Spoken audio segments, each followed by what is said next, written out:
SeaWorld, and welcome to our very special behind-the-scenes look at how we work with the animals here at Sea Lion Theatre. Now this is a live training session, so we have no idea how it's going to go today, but we really hope you guys have fun watching how we work with the animals to do what we do. My name is Alex, and joining me is one of our very talented marine mammal trainers, Chelsea. Well, hello everyone. Thank you so much for joining us this afternoon. Now you did just see Florida. He was on the front of the stage before. He is meant to have come out to rejoin us, so he should be in the middle. We're going to have to look for him, and we're going to need your help. This is a bit embarrassing, guys. If you do happen to spot Florida, just let us know. We're going to have a quick look, okay? He's not here. Flossie! Behind the recycler. Florida? Sorry, did you guys say something? What? In the water? I can't see him down there anyway. Quite perplexing, Chelsea. He really can't go missing. He's a very, very big boy. 300 kilos. Like a massive seal, guys. If you do spot him, please shout out. We really do need your help. So what? Behind us? Behind us? Over there. Out the door. Over here. Oh. No? Oh, his bottle's over here, Chelsea. Maybe the water. No? Ah, gosh, okay. Florida. Well, guys, like we said, these things can happen, so hopefully we can find Florida soon. Oh, Okay, so so... I haven't seen him anywhere, Alex.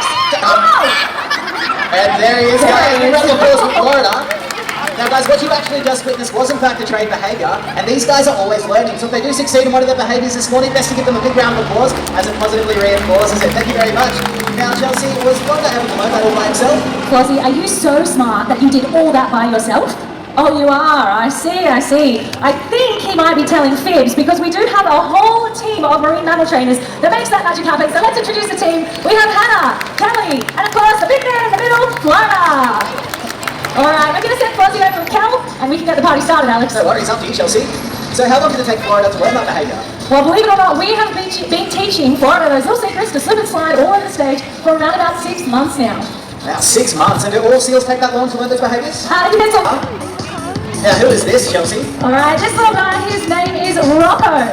So Rocco is a New Zealand fur seal, and he was in fact rescued because when we found this little guy about 13 years ago, unfortunately he had quite a number of shark bites on his body. Now, it looks like he's found something there in the ocean, Chelsea.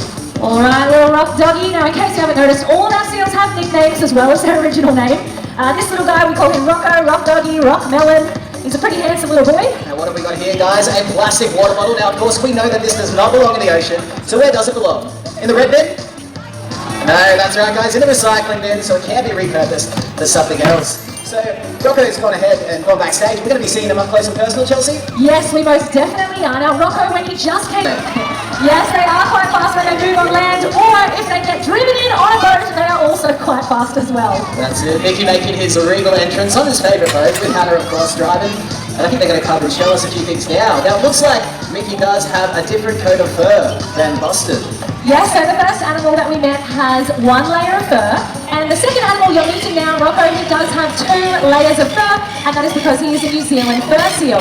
So when he comes up nice and close, Hannah might even give his fur a little brush, so you can see just how much he has on his body. And we're just doing some recycling, that's right. I'm going to go ahead and the yellow recycling. Fantastic effort from Hannah. I'm just getting a good look at that fur there. Bit of a hairdo. Yeah, so you might find it interesting to know that just like your dog or cat at home, every year these animals do molt. So you can see there's a few sparse patches on Rocco's body because he is molting his fur, but he will regrow it into beautiful coats. Wow, now it looks like he's got some quite long whiskers there, Chelsea. Yes, he does have very long whiskers, but while he's in this position, let us quickly just point out, I did mention this little guy, he was rescued from shark attack. So this big scar on the side of his body, there was a shark bite there, and he also has a scar just down near his rear. So the good news is he has been rehabilitated and he is a pretty happy, healthy boy now. And as you were mentioning, the whiskers. So they do use these whiskers to sense things. And you might notice that when Hannah actually feeds him a fish, he puts his whiskers forward to sense the fish coming. And they can also use their whiskers at night time, if the water's dark, to flex those whiskers forward and navigate. Wow, getting a good look at those big teeth. Yes, so they do have very sharp teeth, but believe it or not, they don't use these teeth for chewing. They actually swallow their fish completely whole. Right, and I noticed he was flicking the fish to go in head first. Yes, they do swallow their fish head first, just so the spines on the fish lay flat against the body. Right, now do we maybe want to hear what he sounds like, Chelsea? Is that a good idea? Yes, it is a good idea because what people typically think is a sea lion vocal, it differs between species. So for this little guy, he's not as loud as a big sea lion, and we do actually need a microphone to hear his voice.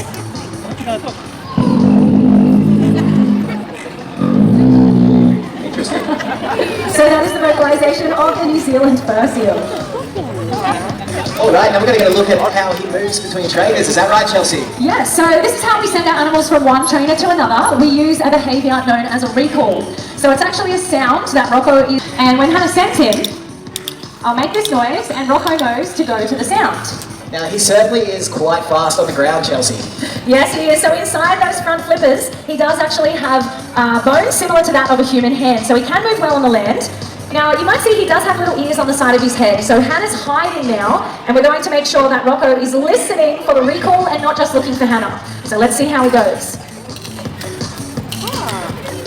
So Hannah's obviously not there, so now he has to listen. There we go. Now he must have very strong hearing. So they do have very good hearing, and as we mentioned, they are very strong animals. And this guy weighs about 110 kilograms, and he can hold his whole body weight on his very strong front flippers. Wow. Isn't that amazing, ladies and gentlemen? Oh, one more. Okay, Rocco can one-up that. So not only can he do a double flipper stand, but he can do a stand on a single flipper. Wow, fantastic effort from Nikki. And a round of applause for you guys. Well done. Now he is a gentleman, so he would like to say goodbye in a polite manner. There we go. No worries. We'll see you later, Nikki. Thanks for joining us. Please welcome Elvis! Elvis! But oh no, Chelsea, it does look like he's tangled up in some kind of fishing gear. Oh, it's not very good, Elvis. All right, buddy, keep still and I'll help you out.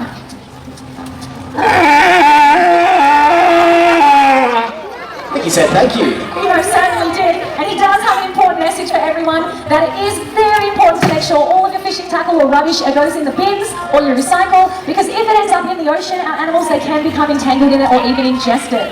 That's it. Now I think we're going to get a look at some of the husbandry techniques, or maybe we're going to do that after. No, we didn't talk about husbandry techniques. So this is Elvis. He's come up to say hello, and he's a big, beautiful animal.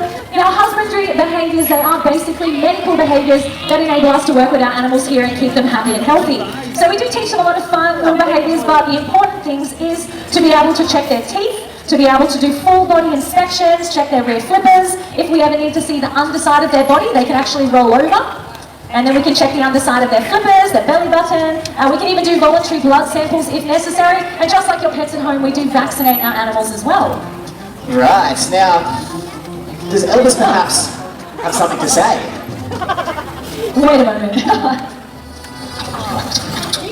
Oh, he wants to meet somebody. He wants to meet somebody, guys. All right, well, raise your hand to remain seated. Who would like to meet Elvis this morning?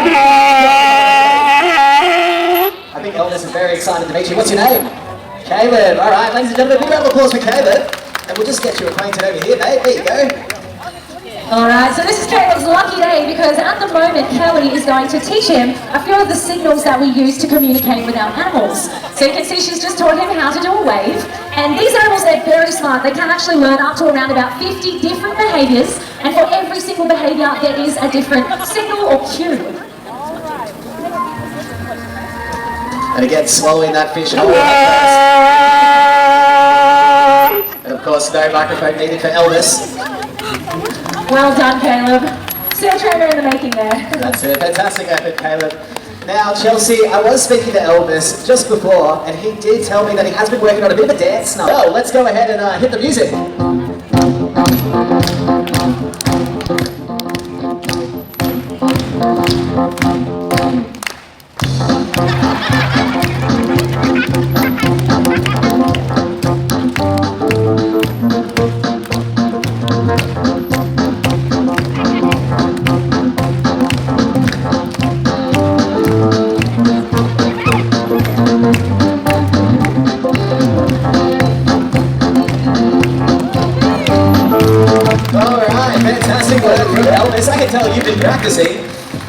Now guys, we do have a little bit more time left this afternoon, perhaps enough time for one more behaviour. What do you think, Chelsea? I certainly think that is a great idea. These guys are in the water. Fantastic. All right, guys. Well, it does look like that's all the time we've got for this morning. Just before you exit, please listen to your show staff. They're going to get you to leave in groups, just maintaining your social distancing. We'd like to thank you once again for being a part of this morning's training session, and it's bye for now. Ladies and gentlemen, boys and girls, in the interest of safety, we please ask that you do not step on or over the bench seating at any time. When exiting the venue, we ask that you maintain appropriate physical distancing between groups in this